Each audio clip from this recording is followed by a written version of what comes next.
Anne-Marie Hearne. Thank you. Thank you. So this was going to be the original opening slide that you walked into, because I just wanted to get you thinking as you were sitting in the seats waiting for the session to start. Because actually when I saw those figures that from LinkedIn Learning Report, I was quite shocked. And it actually showed me, if we can engage line managers more in learning and what we're delivering, what the power of that would be for the people that are on the bottom line. So you'll get a copy of these slides, but I would highly recommend those of you that haven't seen it already, there is a 2019 LinkedIn Learning Report, which I pulled a few of my figures from today, which hopefully will give you some other insights as well. So it is quite staggering that actually only 46% of the people in our businesses are getting feedback from their managers on programs that are being run. So a really great opportunity for us. So my topic today is how we get managers engaged in learning, and my purpose of doing this session is to try and share with you some information that I've learned and to share with you some of the things that I've done in the organisations that I've worked in. So I've led, as you heard, some rather large teams in big sort of corporate businesses where I've delivered commercial and strategic projects, which I'm sure most of you in the room have also done. I'm at the very different end of the scale at the moment because I'm working for Cairngorm Capital in their business called Parker Building Supplies, which is working with people, much smaller business, and has very similar challenges. So I think hopefully some of the learnings will work for both. At the moment, and I'll come back onto Andy Lancaster's debate in a minute, 61% of learning professionals attend meetings with senior executives. So that means, by definition, that 39%, is that right? My maths is not very good. 39% of learning professionals do not meet with executives and senior people when learning is being constructed. And I think one of the reasons why, one of the things we've got to change is that figure. Because I'm absolutely, I was shocked about that because I've had been in the fortunate position of being able to be in those big meetings and had discussions. But I just think that that figure should be different. And I think as an L&D profession, we should be challenging ourselves with that. Now, if you were in the session a minute ago with Andy Lancaster and we had the round table discussion, Andy said that he felt it was about influencing and not necessarily being at the top table. But let's put it this way, for most of us, it's easier to influence if we're involved in some of the decision making that's been made and we can hear about some of the decision making being made. So I would say that for me, I think we should be getting in L&D to that figure. And lots of debates I've had around this because actually is it realistic to set myself set us a target of 100%? Because we are actually only at 61, but I think we should set ourselves a stretch target because L&D has been talking about getting managers engaged in learning for a long time. And we really need to up our game, I believe, in order to get to that 100%. So it's just something for you to consider, but I do think we need to push ourselves and we need to push ourselves hard. So I'm going to give you a few minutes just to reflect.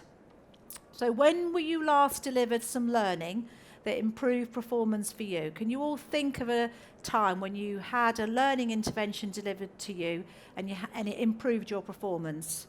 I'm just going to give you a couple of minutes to think about that.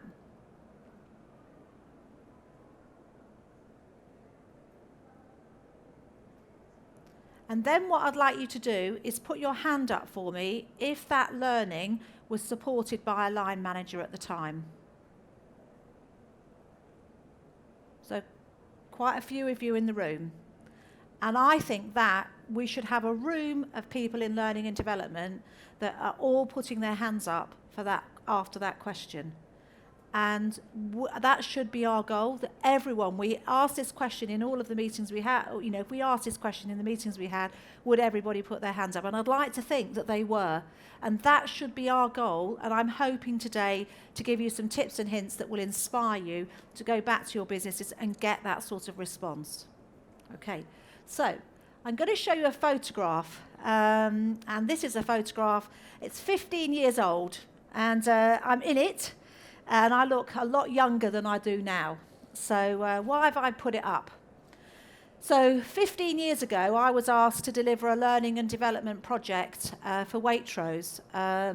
And it was the very first time that I delivered a learning program that I think engaged everybody that took part in it. It was a fantastic program to be part of. I'm so proud of having done it even now. And it's one of those projects that stayed with me because it was the first time that I really felt as an L&D professional I was able to sit at the board table, because we had to go back to the boards at the end of the program and report on the progress. It was the first time that I was able to do that and really have some good data for it. So how did we deliver that program? Well, I had a great team of people to help me. This is just a few of them, because there were rather a lot more of them at the time, but this is just a few of them. So we had some really good people delivering it. But the most important thing was the managing director at the time, who was Lord Mark Price, was absolutely 100% behind it. And I'll tell you the reason why, because competitively at the time, Waitrose was lagging behind in customer perception. So he got that insight from a marketing business. So L&D has always been, if you look at towards maturity research, they're always saying, let's get out there and look at marketing and use marketing to help us. Well, we engaged Oxford Strategic Marketing. It's a bit of a mouthful for me. And they came in and they helped us put some rigour around this programme. So we looked outside of L&D for some rigour. They gave us insight, they gave us marketing, they talked to us about how we might market the sessions with people. They were really, really useful, and I would recommend heartily looking at people outside learning and development to help you do what you do. So we did that. The programme was national, but it was personalised for each regional manager. So each regional director, who probably had about 30 shops at the time, would have been asked to put their own stamp on it. So it wasn't just about what we wanted from L&D, it was about what they wanted as well. And we measured behaviour right from the start. And I know earlier on there was a conversation that it's easy to measure behaviour in learning and development, in retail, in learning and development, which it is. But it's definitely not easy to measure 25,000 people's changing behaviour, which is what our challenge was. So we did that through customer insight. We had some additional surveys done when we started off. We used our marketing colleagues to do that. And we put some really, really, really simple tools in place that you've heard talked about earlier on. So we had some little checklists produced that had just a few questions on them, and colleagues had to assess each other on whether they'd improve their customer service to a customer. Because this was about driving customer perception in the business. And our target was to improve customer perception by 5%. We improved it by 10%. It was to achieve it within a certain amount of time, and we achieved it within 2 months short of that time, and we came in £200,000 under budget. So the other thing we did at the very beginning of this project was we also factored in learning, what's the word we've been talking about this morning? Learning transfer. So we factored in learning transfer, and every branch manager in Waitrose at the time had a meeting with 3 meetings with the L&D team after the project was landed to talk to them about how they had got on and how they had found the project and what they were struggling with. So for us, that was a massive time commitment, because that is branches across the country. It's huge. So if a business the size of Waitrose can do it, I do think it's something that we all should think about. So how are we building learning transfer into our programs when we set off? So I'm proud of it. It was multi-award winning, and it's something that's still talked about in the business today, although it's 15 years ago. And a little competition, did anyone spot where I was? I was the lady with the fat tummy at the bottom, this one down here. Unfortunately, those little belts don't help, do they? So there you go. But it's a great thing, and I hope that all of you at points in your career will have, if you haven't already, to complete a programme for L&D where you feel it's actually ticks all of the boxes for the business and for yourself, because it is quite inspirational for me. So we also, before I finish, had a bit of fun in the process, and I think all L&D should have a little bit of fun in it, because life's very serious and a little bit of fun always goes down a long way. So our challenge, I think, is how do we make a difference in 2019 and beyond? Because, as I said earlier on, L&D has been challenged for quite a long time about getting managers involved in learning. So in order to help me with this, I did some work, so I've jumped on, might have given you a clue. I asked some senior leaders in businesses, what is it that they do to deliver learning? What's stopping them getting managers engaged in learning? And what do you think they said? Who saw that slide? Quickly. Sorry? Time. So time is definitely up there, and it's the first one. And I'm glad that's come up first because I thought that would be the first one. So what's the second one? Yeah, lack of awareness, spot on, of what's actually happening on the courses. There's one more at the back.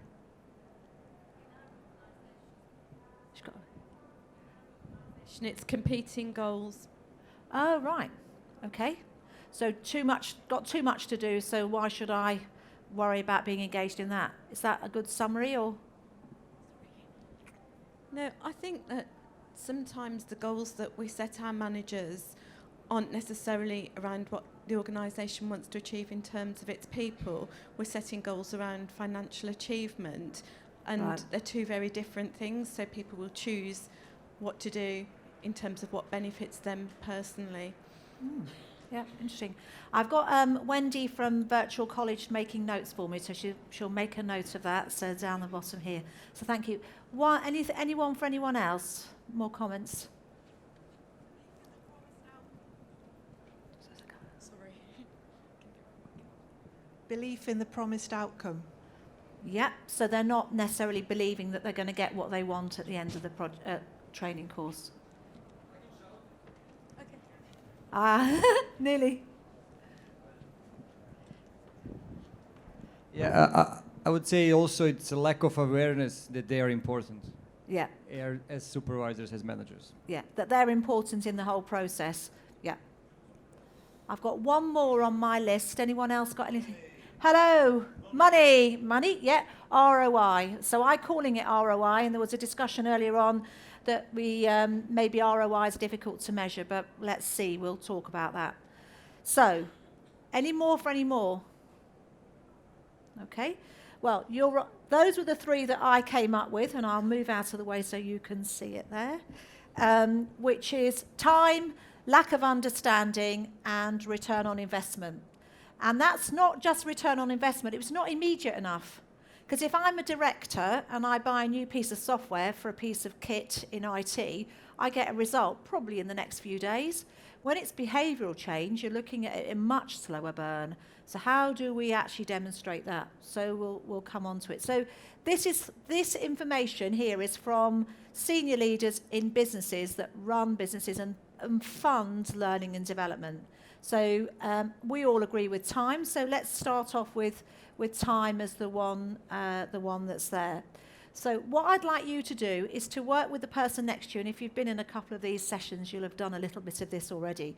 But I'd like you to speak to the person next to you and find out what it is in your business that you believe stops managers. What could you do to give them more time? So just have a quick discussion about that with the person next to you. Okay, so lots of discussion going on. So we've only got, I think, one mic, haven't we, at the back? But if we could, have we got another one? Because Wendy might be able to help me out with another mic if we've got one. There we go. So what I'd like you to do is just shout out what you've come up with, and we'll see if how many common things there are. So who'd like to go first for us? Sorry, at the front.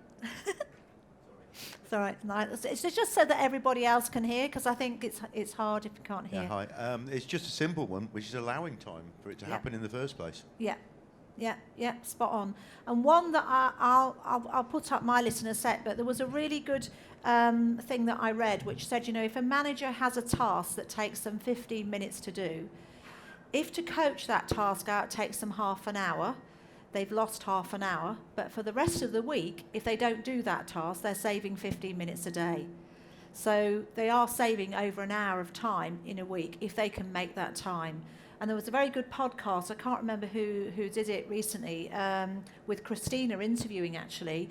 And they were saying, you know, it's really important that managers try to carve out of their diary an hour a week or an hour a day or whatever you can persuade them to do to invest in their team. Because there is a really interesting figure which I'll put up later on about how investing in your colleagues retains them in your business. So it's just something to think about. So it's just a simple tip. So thank you very much for that. That's great. Any more? What one, Wendy? Yeah, we were talking that it's not necessarily about making more time, but making best use of the time that you do have. So I think a lot of managers already have one-to-one meetings with their team members, but do they get the best out of them? So is it about training and developing the skills of the managers to make the best use of that time that they have with them? So there is focus on learning, development, and so forth, and it's not just a bit of an informal, aimless chat. Yeah, spot on. Spot on. Yeah, I agree. Very good. Thank you. Behind you, there's one. Alexandra Botunji, we were saying that time usually is used as an excuse. Yeah. And very similar to what the gentleman said around actually using some of their business time, but more importantly, actually trying to find and develop advocates who actually will sell the benefits of the program, so that time no longer becomes an excuse. People actually choose to want to do it. Yeah. So giving them more of a reason to want to do it. Yeah, spot on. Thank you. Anyone got anything else they want to share?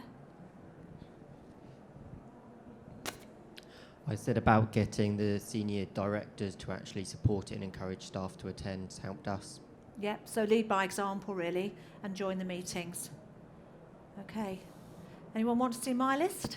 Here you go. So I want to just show you this figure first, because this is the figure that I think is really impactful before I show you about time. So LinkedIn Learning on this piece of research is 94% of people will stay in a business longer if they have someone that has had a conversation with them and supported them in their learning. Now, most of us know that managers are very time precious, and if they lose a key member of their team that they don't want to lose, they're going to have a lot more work. So actually just saying to them, you know, investing in these people will actually retain them in your business longer. It's not going to keep people forever because those days are gone, but it will keep people in there for longer. So I think it's really important that managers understand that. And then these are my points that I wanted to go through with you. So I'm not going to read through the points. I'm just going to let you have some time to read those through yourself. And then I just want to sort of build on a couple of pieces for you.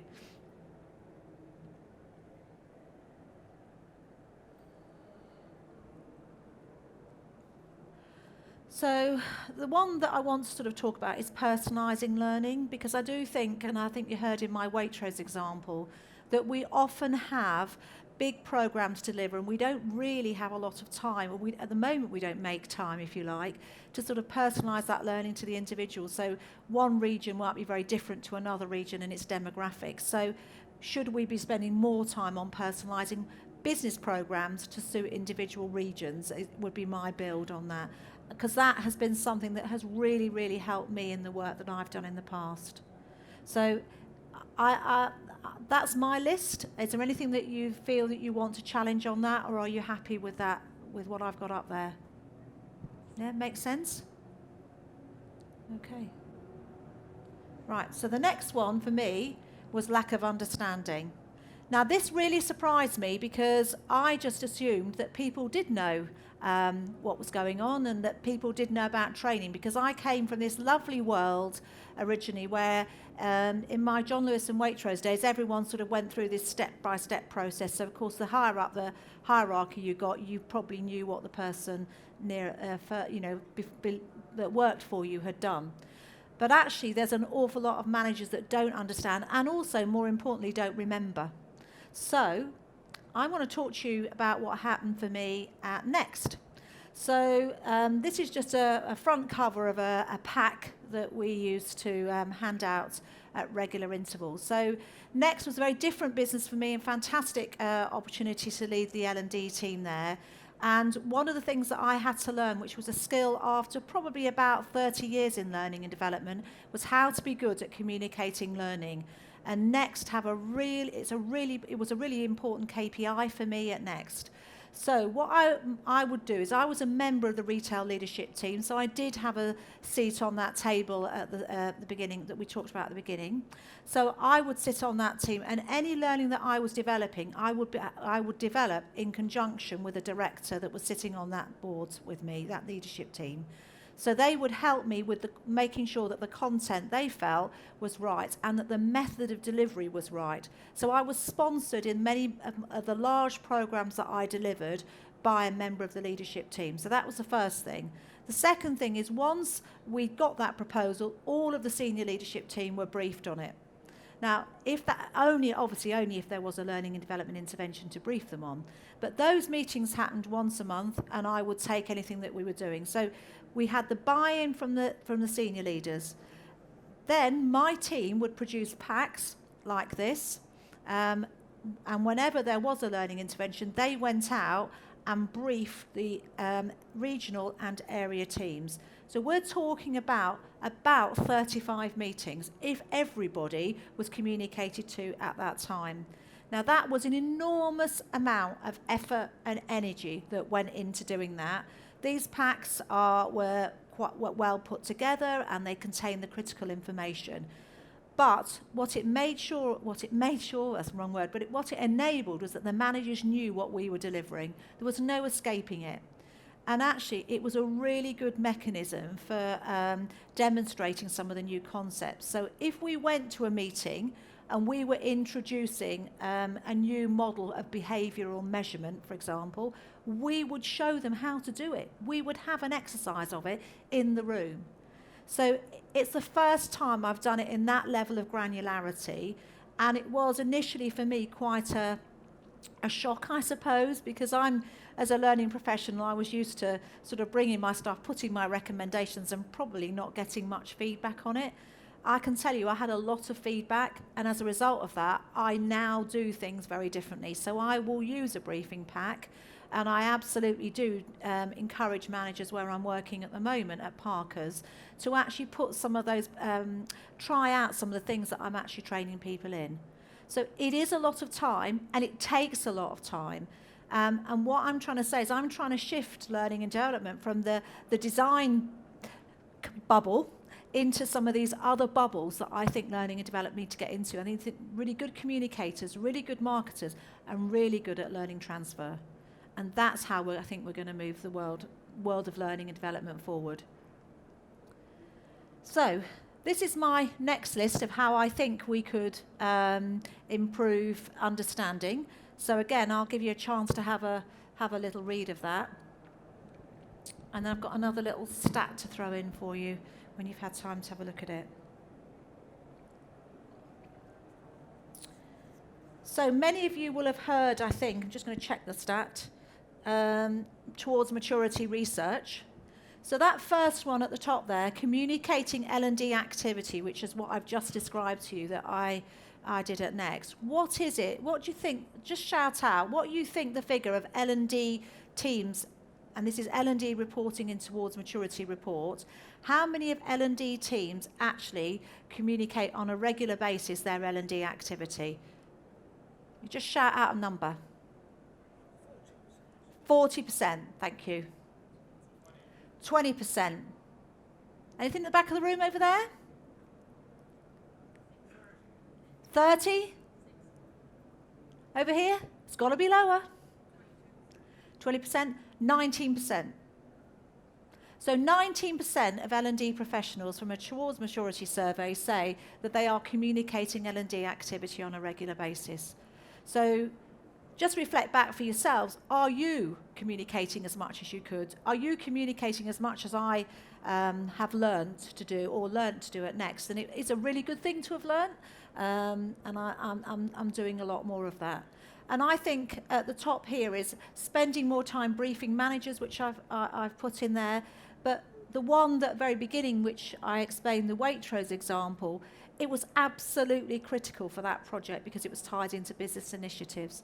So from a business perspective, the results were very easier for us to measure. I wouldn't say it was easy because nothing's easy if you're doing it for the first time, but it was really good. So that helps. And so I think I've covered all of those there, but I do think we need to be much better at this if we're going to get managers to be involved in learning. And the last but not least is ROI. Now, ROI is very difficult to measure, and I know it is, and I'm not saying it's easy, but it's that immediacy that they're not seeing the benefit immediately. And we need to be talking to managers, I think, about how they've got, if they want behavioural change, they've got to allow it time to percolate. It's got to be a slow feed. It's like turning on the shower on a low turn. We've got to just get ROI in there, but we've got to say it's going to take a few days, months, weeks to do it. Have a look at this chart here. Again, from LinkedIn Learning Review.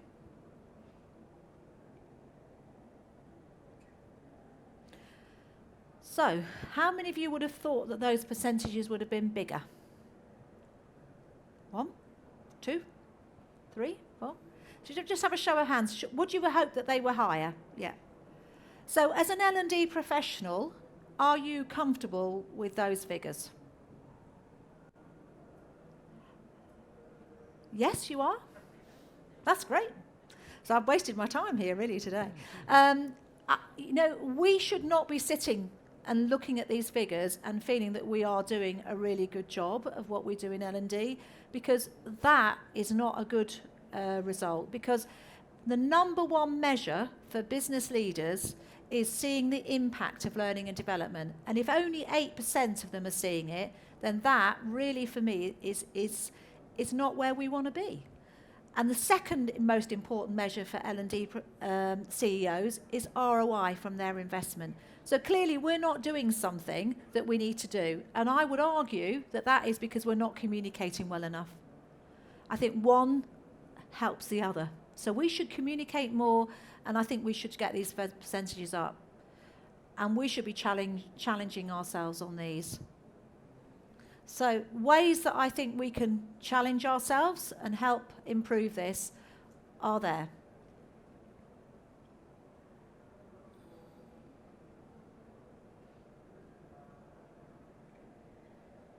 Okay.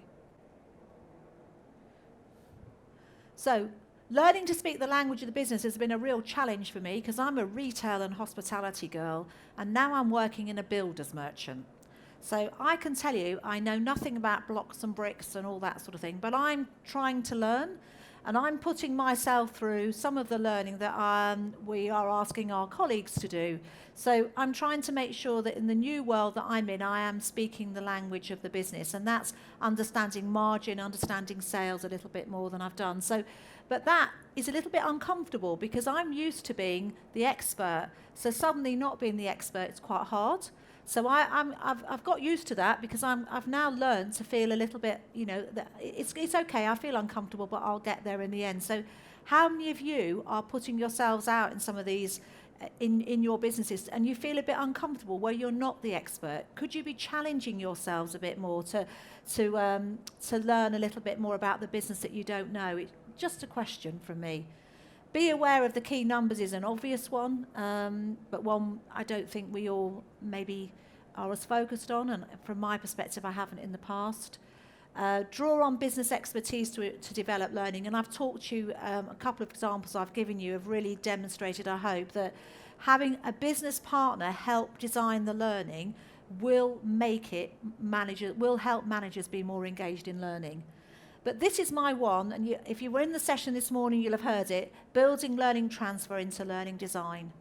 We do not focus enough on that, and there's an awful lot of research been done on it.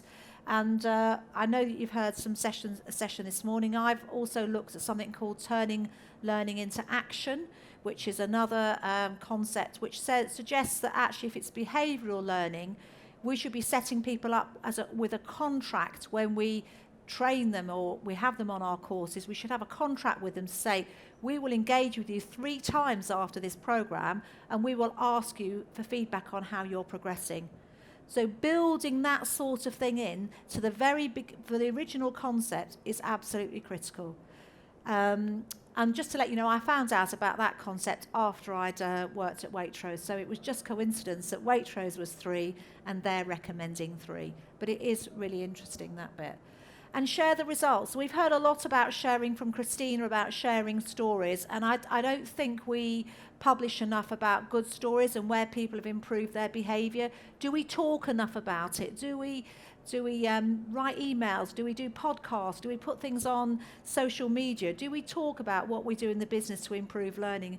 And an answer to that question is, I think whatever we do, we must just do more of it, because we just need to be creating this passion for learning that we all have, and we need to get our managers engaged in it. So what I want to do now is to ask you to think about what's stopping us. So what's stopping us, but most importantly, what you're going to do about getting rid of that stop. Does that make sense? So I'm going to give you a few minutes just to sort of talk about it, and then we're going to go around the room and get some ideas. And what Wendy's going to do is she's going to make a note of your ideas, and then hopefully, and then what we'll be able to do is to take those ideas and share some of those with you. So what's stopping you, and what are you going to do about it? That makes sense? Okay, so thank you very much, and I'll let you have a little think about that.